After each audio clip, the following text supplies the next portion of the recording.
Another live edition of the Patriots Beat Podcast right here on the CLNS Media Network. Sorry for starting a little late. We had some technical difficulties there, but we are here. Alex Barth from 98.5 The Sports Hub, Brian Hines from Pat's Pulpit to preview the Patriots Week 13. I believe we're in Week 13 matchup against the Los Angeles Chargers here at Gillette Stadium on Sunday.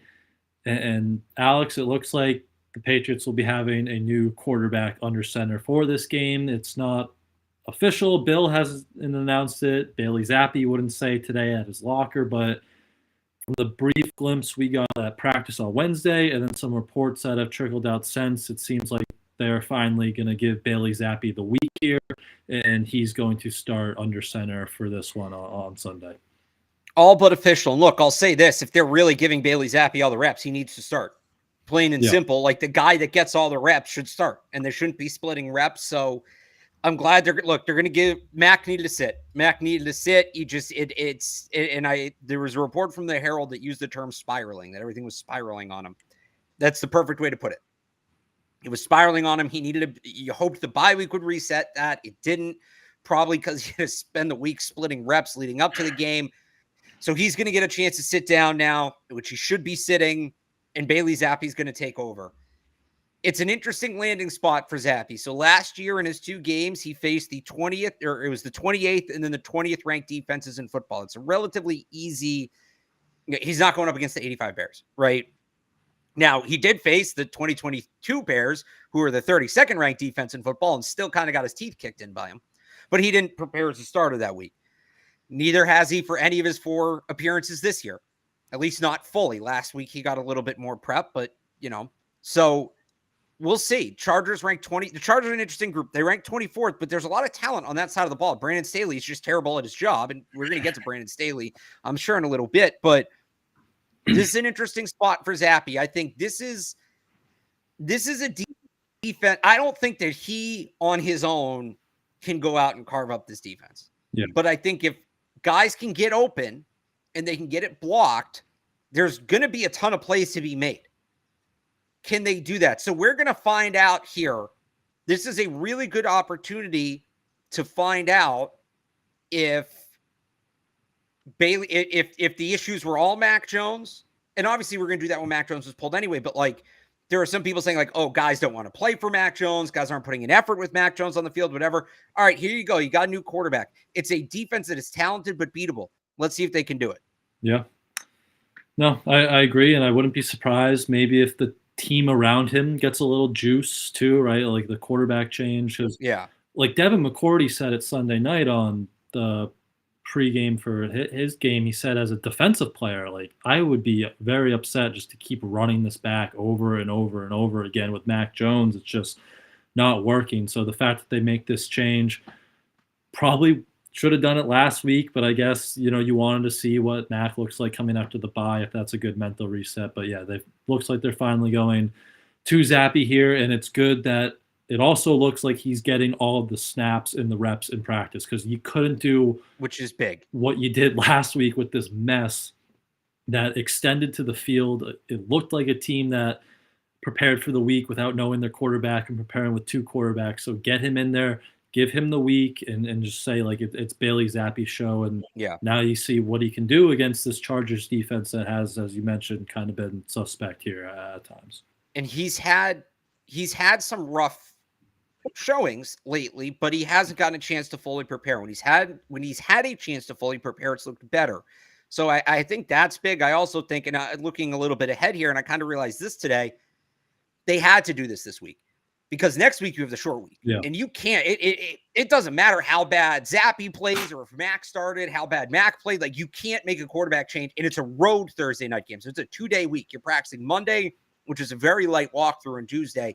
You can't make a quarterback change on that week. That's incredibly difficult to do. So, one, it kind of had to happen this week, because if not, all right, so Mac's going to start this week, probably suck, because he's all sped up and whatnot, spiraling.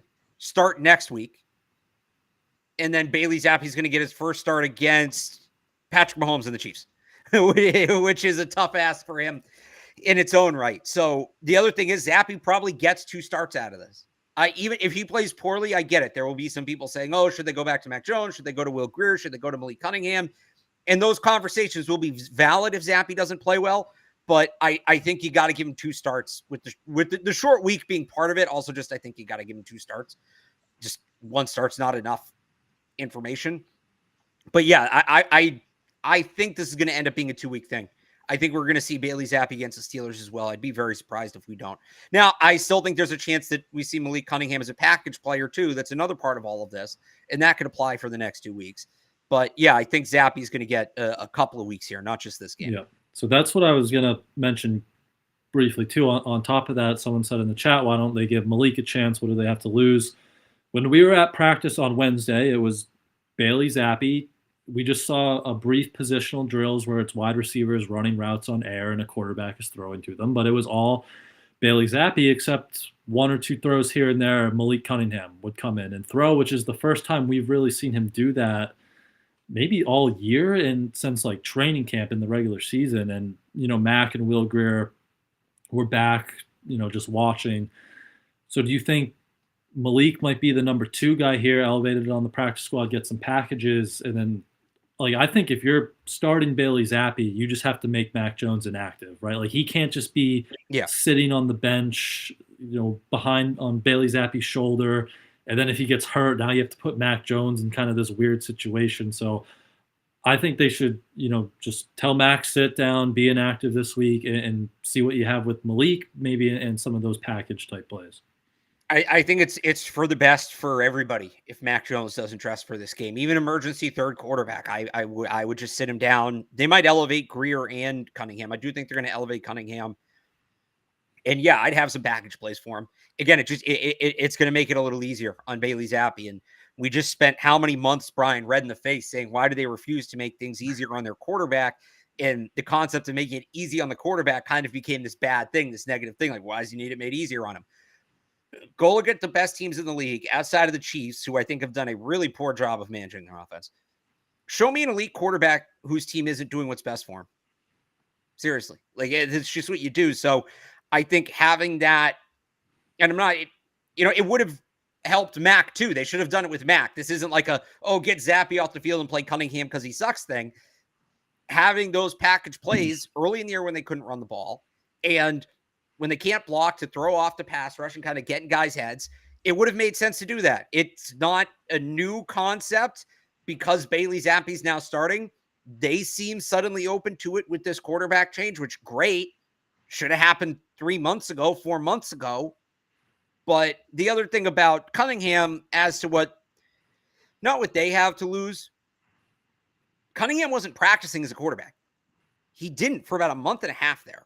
And if the guy's not practicing at the position, you can't put him in the game and ask him to do it. That's not fair to him because he's not going to be ready and bad things are going to happen. And, it can knock confidence and the player doesn't want the bad tape out there, all that. So the worst that can happen is they ruin Malik Cunningham. And you just say ruin of what? I don't know. But if he was practicing a quarterback this whole time, it's another conversation. He hasn't been, he's not ready. That's on them. That's not on him. But you can't put a guy out there that's not ready. It's not fair to anybody. Yeah. And he said last week he hasn't really practiced at quarterback since that week 6 game in Vegas when he served as the primary backup and looked very overwhelmed.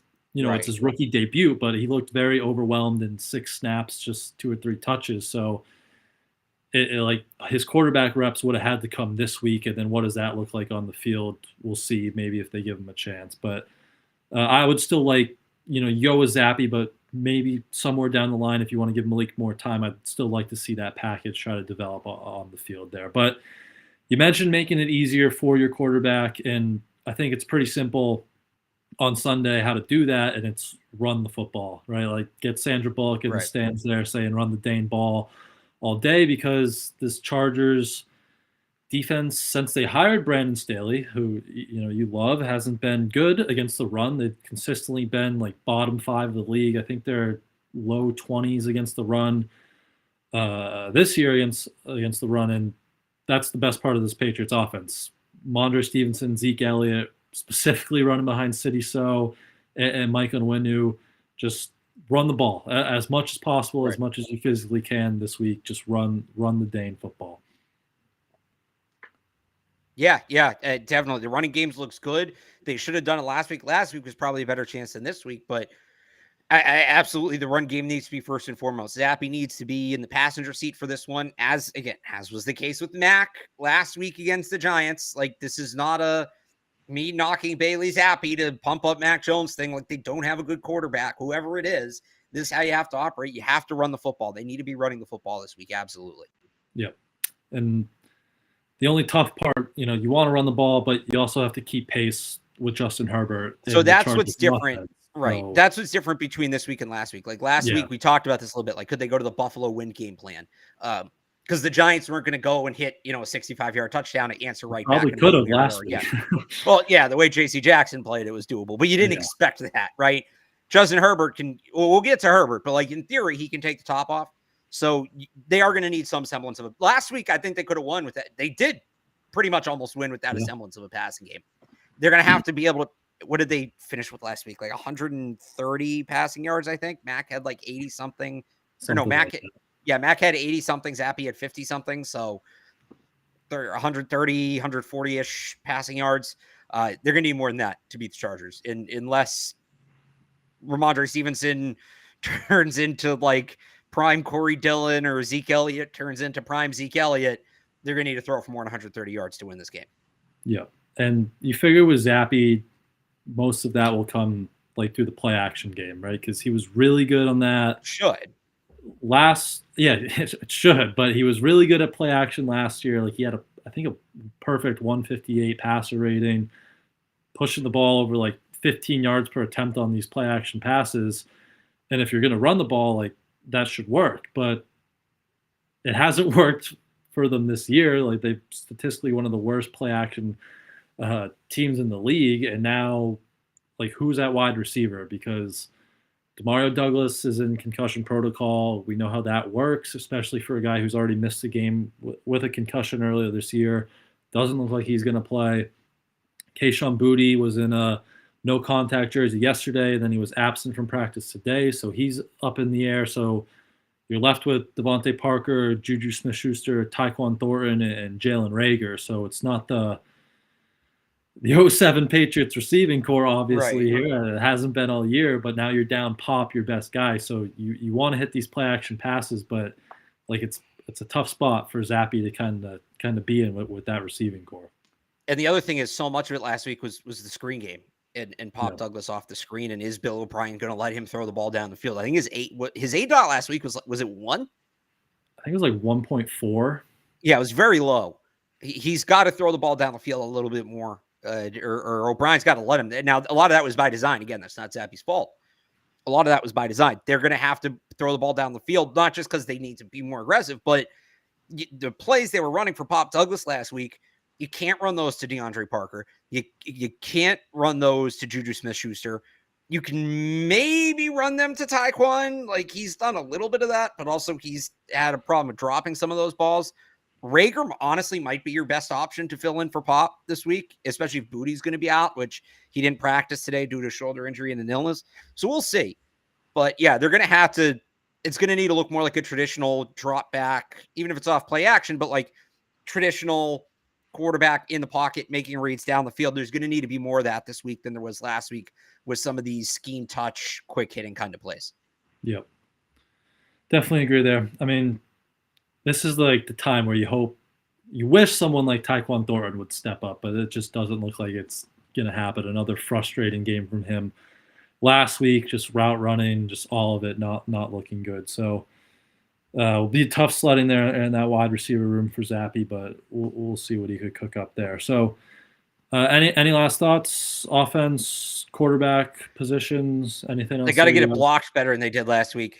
Well, if they block for Zappe like they're blocking for Mac, he's just going to get sped up and he's going to be in the same spot. So they got to, last week, even with Trent Brown back, 25% pressure rate, that's got to go down. Yep. Agree with you there. But I will say Zappe does look more, his confidence in his internal clock isn't broken, right? So you saw last week he made one nice play to avoid a rush. So like he maybe gives you a little bit more mobility back there, but still you got to get it blocked. You don't want to just, have him running for his life the whole game. But we can jump over to the defense side of the ball. But before we do that, very quickly, let's hear from our friends over at FanDuel. Score early this NFL season with FanDuel, America's #1 sportsbook. Right now, new customers get $150 in bonus bets with any winning $5 money bet. That's $150 if your team wins. If you've been thinking about joining FanDuel, there's no better time to get in on the action than NFL. The app is so easy to use. There's a wide range of betting options, including you got spreads, you got your player props, you got over-unders, and more. So visit FanDuel.com/Boston and kick off the NFL season. FanDuel, official partner of the NFL.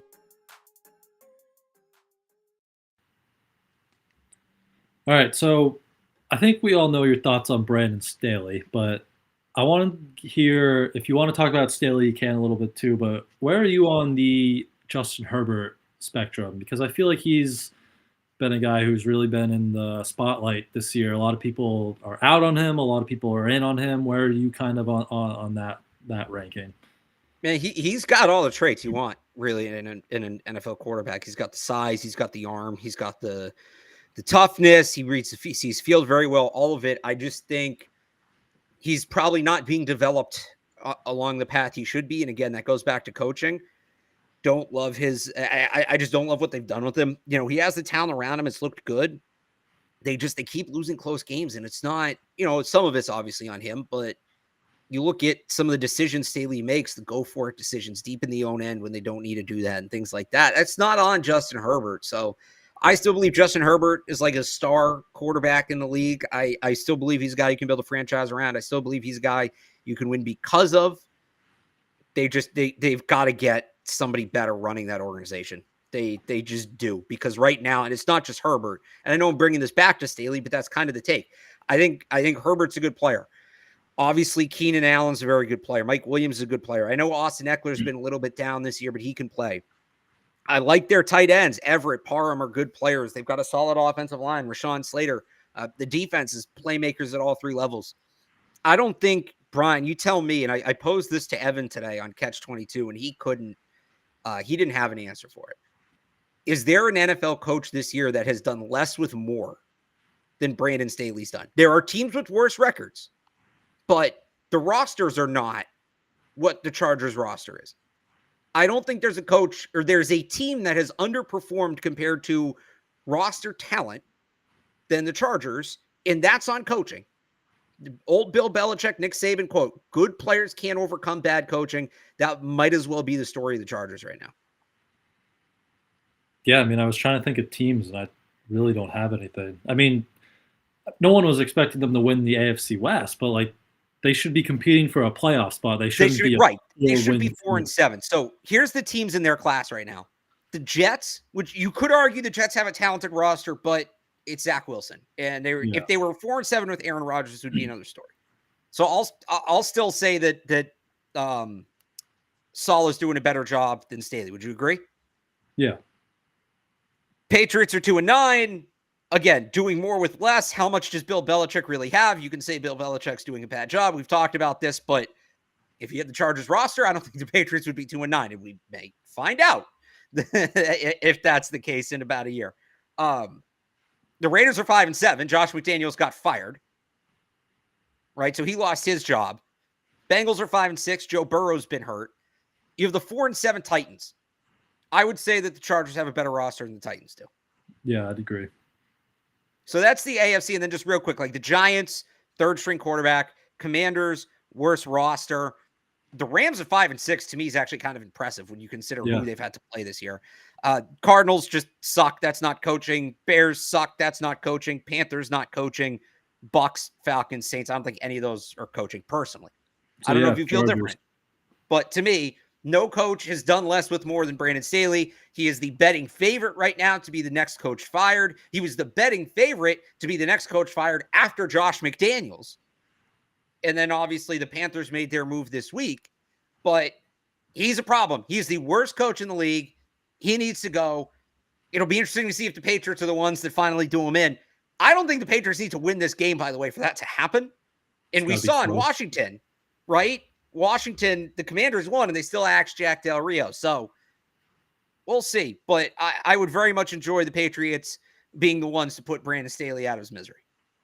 Okay. Yeah, definitely the hottest seat in the NFL. I think that's pretty easy to tell right now. But we talked about Herbert a little bit. Obviously, Bill has had a lot of success against him in the past. That was, early Herbert in his career. But how are you trying to slow him down? It seems like the book has been pressure here late. Like Baltimore on Sunday night was getting after him. I think 40+% of the time pressure rate. That seems like kind of the key. And that Patriots pass rush finally got some momentum last week without Matt Judon, which feels like the first time really since Judon left against DeVito there. And it wasn't all just Christian Barmore being a one-man game wrecker. It was, Keon White getting home for the first time, Anthony Jennings making some plays as a pass rusher, not just against the run. So if they could build on that momentum and heat up Justin Herbert, that's probably the best way to kind of slow him down.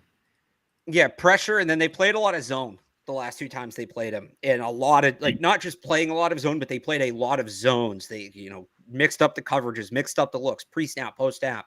They made him constantly think about who's where, and I think that's a part of it too. And the reality is, when you're as banged up in the secondary as the Patriots are, you're probably playing a lot of zone anyway.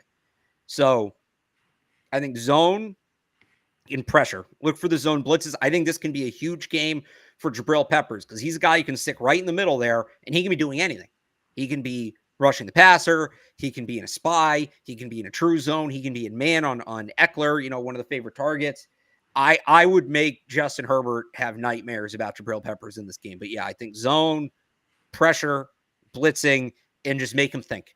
You don't want to make anything easy for him mentally. If you do that, you have a chance. If you just give him man matchups, like their receivers are going to beat all the Patriots corners in man coverage. If you just give him man, plain man coverage, he's going to pick you apart. And I truly think he'll be able to do that. Even though, and I mean, it's not just like the issues against Belichick aren't, it's expansive. So his passer rating in 2 games against the Patriots is 52.8. The next lowest passer rating is 72 against the Ravens. You're talking about a 20-point jump. He's over 70 against everybody else. 52 against the Patriots. It's been very night and day for him against Belichick. And the other thing is, it's been 2 years. We'll see how much he's grown, right, as a player, and if that changes things. Yeah, that was early in his career, so interesting to see how that changes. As Andre points out in the chat, Chargers might be without Keenan Allen this Sunday. He's been a DNP the last 2 days with I believe it was a quadricep injury, so that's something worth monitoring.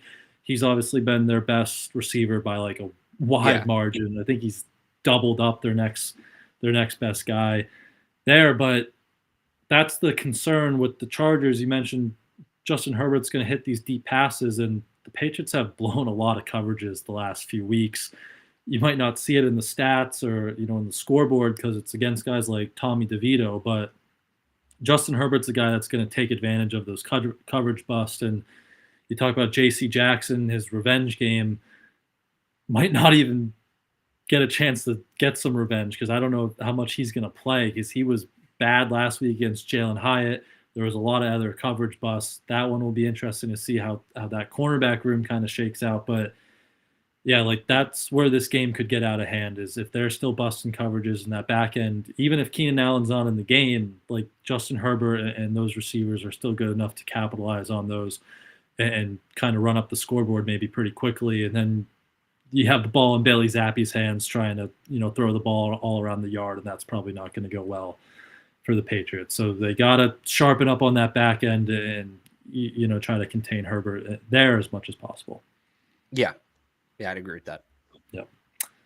Any last things defensively you were eyeing? Players, anything? No, that's pretty much it. Just, again, I think if they have a good enough game, if the Patriots offense is decent, even if they lose, I think Staley's defensive coach. I think he's done. And that if the Patriots lose and Staley still gets fired, that would be very win-win. That'd be the win-win out of this game. But quickly, special teams. I think it's just all eyes on Chad Ryland at this point. I believe the weather is going to be decent. There might have been some rain on the forecast. It's supposed to rain. Yeah, so The Patriots did add, they had that laundry list of specialists, kind of like they do at this time every year and for workouts earlier this week. But then they did add Matthew Wright to the practice squad today, who he's bounced around a bit. If anyone remembers him, he was on Kansas City last, filling in for Harrison Butker, hit like a big 59-yarder on a Monday night game against the Raiders, I believe. So, like, the seat's hot for Chad Ryland now, and that's the big thing on special teams is see how he bounces back after that, big missed kick last week, and how is he going to perform with some competition on the roster. I wonder if they elevate a kicker. And maybe it's not this week, maybe it's next week because Matthew Wright just got here today. I wonder, like, Mac Jones, if they give him a week off just to reset mentally. Wouldn't surprise me. Yeah. Could be in play. But any last thoughts anywhere on this game? Or we could hear from our other friends at SeatGeek very quickly and then briefly hit 5 or so minutes of college football very quickly. Let's do that. I've been looking for the best deal on Celtics tickets. And with over 28 million downloads, SeatGeek is the #1 rated ticketing app. There are more than 70,000 events every single day on SeatGeek, including concerts, sports festivals, and more. With the NFL, NBA, and NHL seasons in full swing, you don't want to miss out. SeatGeek has your tickets to every game. Plus, artists like Travis Scott are on tour. They put all the tickets across the web in one place to make sure you're getting a good deal. Each ticket is rated on a scale of 1 to 10, so look for the green dots. Green means good and red means bad. Every ticket is backed by their buyer guarantee, and SeatGeek is the only site that lets you return your tickets ahead of the event with swaps. So as you know, I always come through for you guys. You can use my code DREAMERSPRO for $20 off tickets at SeatGeek. That's $20 off your first purchase with promo code DREAMERSPRO. Make sure you check the link in the description to download the app.